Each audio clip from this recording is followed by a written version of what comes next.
Obrigado, presidente. Eu quero, em primeiro lugar, parabenizar a soldada Marcelo, que agora teve aí uma patente, né, aumentada para cabo, e parabenizá-la pela atuação no dia 8 e também por honrar essa farda da Polícia Militar que a senhora aqui traja com muito brilhantismo. Então, queria, em primeiro lugar, parabenizá-la. Muito obrigada. Eu trouxe, cabo Marcela, um vídeo que eu vou pedir para passar, porque ele é importante, porque não é apenas a senhora que deu este relato, mas eu escutei muito atentamente no Tribunal de Justiça do Distrito Federal. Houve uma senhora, uma manifestante, que moveu uma ação contra o comandante da Polícia Militar, comandante da tropa da senhora.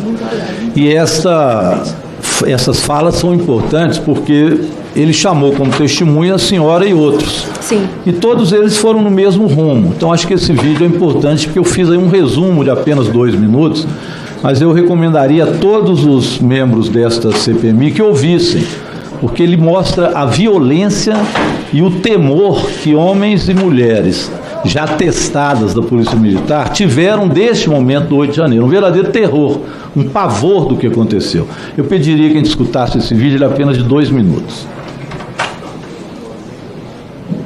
Sem som. Está sem som. Minha vida.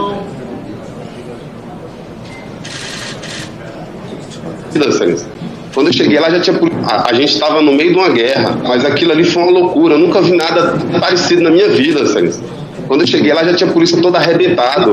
O Beroaldo aqui estava ferido desde as 2 horas da tarde, estava lá comigo. Fui jogado da cúpula, por volta de 3 metros de altura. Consegui retornar para a linha, quando eu estava praticamente retornando, chegando na linha de choque, que eu falo, a linha de escudos. Eu fui atacada novamente, jogada ao chão, agredida várias vezes com um pedaço de pau. O meu capacete, que é o meu equipamento de segurança, hoje é inutilizável, inclusive um capacete balístico. Aquela conversa de somos patriotas, estamos aqui para defender o Brasil, não sei o quê, até todo mundo ir pro chão, vocês não podem fazer isso. Demorou, não foi de imediato não. Muito grito, doutor. Para poder botar o pessoal no chão foi debaixo de muito grito. Eram quantos policiais ali? Que entraram lá, doutor, eu acho que nós entramos em 10. Nós tínhamos um total de 20 policiais. Nós tínhamos, ademais, 16 policiais do voluntário. Esse era todo o efetivo escalado pelo batalhão de choque, por ordens superiores, para o dia. E nós já tínhamos enfrentado ele lá fora, e o ânimo dele era totalmente agressivo, e inclusive eu quase fui morto, eu e a soldado Marcela quase morremos. Que eles não estavam trajados e preparados para uma manifestação pacífica. Eles tinham máscara de gás, eles tinham roupas de combate, gandola, eles tinham joelheiras, eles tinham cotoveleira. Já de antemão, e observando isso, eu determinei que o pelotão de Patamo Alfa se equipasse de forma completa e se preparasse para uma eventual atuação. Então, no interior era um caos dali. Então, a gente teve dificuldade de conseguir controlar até pelo número de policiais que eram muito inferior. E, além disso, nós já estávamos ainda com dificuldade com o Exército, que não queria que nós efetuássemos as prisões. Então, a gente estava com dois flancos de negociação, com quem estava preso e com o Exército que estava no interior, que estava dificultando de certa forma. Muito bem, então o vídeo demonstra o que a cabo Marcela nos colocou do grau de violência e ainda aponta, nós vamos escutar quinta-feira o general Dutra, qual foi a postura do Exército também, e de policiais do Exército, e qual o comando que a direção do Exército deu naquele momento. Isso também é importante. Mas cabo Marcela, pergunta que eu faço é se é isso mesmo, o relato dos colegas retrata mesmo, como a senhora colocou, todo esse procedimento. Sim, senhor. Ali quem tá as falas inicialmente é o Major Cunha, que à época era comandante do BP Choque. O segundo tenente Marco Teixeira, meu comandante de pelotão, ele é o Patamo Alfa do dia. E o hoje subtenente Beroaldo Júnior, ele era o adjunto de pelotão, também comandando à frente do comando do pelotão. E sim, esses relatos foi o que nós vivemos no dia 8. Obrigado, cabo Marcelo. Veja bem, a senhora não sabe quem são esses vândalos, que a senhora mesmo disse que passaram a ser vândalos, a senhora não os conhecia. Sim, não, senhor. E não sabia também de onde vieram, embora fosse claro que eles quisessem ocupar os 3 poderes no Brasil. Provavelmente como uma revolta contra o presidente eleito, que eles não concordavam com o processo que foi feito. Por isso faziam ocupação. Eu sei que isso não é da alçada da senhora, mas isso é o que diz toda a imprensa dos motivos que eles estavam lá. Mas era bom que a gente visse um pouco quem de fato são esses vândalos. E eu me recorri então ao documento 21, que é um documento sigiloso, mas que eu vou ler trechos, que nos foi enviado pela ABIN. A ABIN já sabia que esses vândalos estariam lá. E a ABIN avisou isso ao comando da Polícia Militar. Olha o que a ABIN dizia. Isso em 5 de janeiro. Foram identificados em redes sociais mensagens de convocação de organização de caravanas para a capital federal, manifestações, paralisações e greves para os próximos dias. No dia 6, a ABIN também enviou ao comando da Polícia Militar e a vários. Persistem as chamadas de caravana, com greves e paralisações. No dia 6, às 19h40, destaca-se a convocação por parte dos organizadores de caravanas para o deslocamento de manifestantes com acesso a armas, CACs e a intenção manifesta de invadir o Congresso Nacional. Provavelmente no meio desses tinham CACs, para a senhora entender, a senhora sabe que são os CACs, não são pessoas e senhorias que vão lá rezar a Bíblia enrolada em bandeira do Brasil. Os CACs têm treinamento. E veja bem que a ABIN já dizia que os CACs estariam lá. Isso é para que a senhora saiba o risco, de fato, que vocês ocorreram. No dia 7, ainda a ABIN diz, presidente, em Brasília há registro de chegada no QG do Exército, 18 ônibus. Mantém-se convocações para ações violentas e tentativas de ocupações de prédios públicos.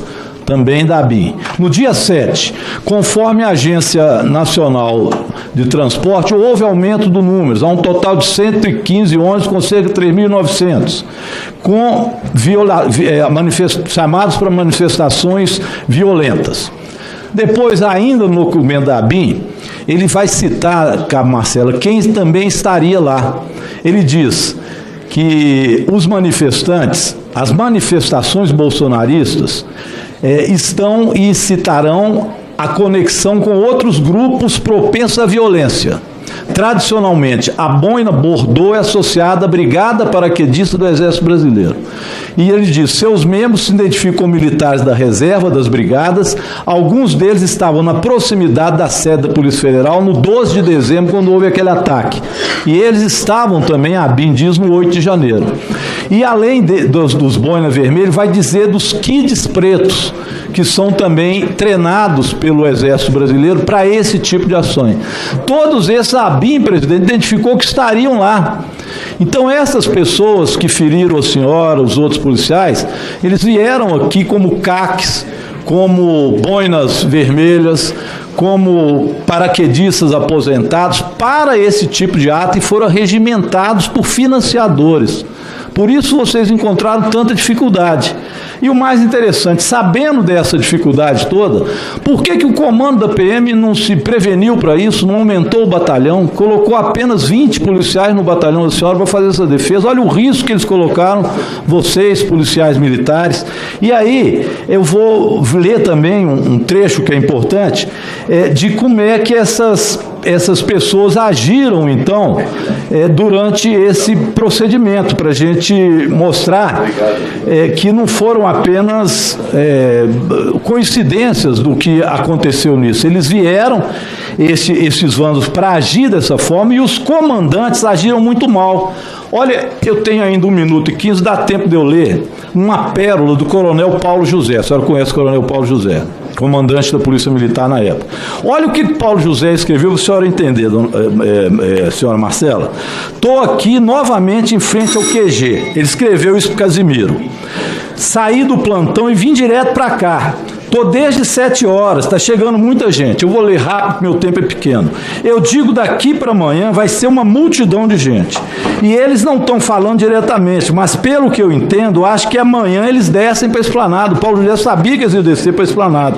Mas chegando muita caravana, viu? Eu estou com muita esperança e vamos conseguir reverter essa lambança que esses petistas malditos fez aqui no nosso país. Com fé em Deus, nós vamos reverter isso aí. Um abraço, meu amigo, fique com Deus. Ele mandou isso para o Casimiro. Ou seja, o comandante-geral da Polícia Militar, que depois vocês foram atacados por esses vândalos, era favorável aos vândalos. Diziam que eles estavam certos e que eles, né, e ele diz isso ao comandante Casimiro, que era para acabar com os petistas e com a eleição do presidente Lula e, portanto, eles estavam se congratulando com aquilo. Sabe a resposta do Casimiro que deu para isso? Vamos avaliando, no final do dia conversamos para tomar as decisões para amanhã. Ou seja, de tudo sabiam, quem era, o que queriam, e os próprios comandantes da PM, que hoje estão presos, e é óbvio que tem que estar presos, atuaram também no sentido golpista. Então vocês enfrentaram não apenas os vândalos, mas vocês enfrentaram uma força que agia para que o Brasil tivesse um golpe contra a sua democracia. Vocês realmente foram heróis.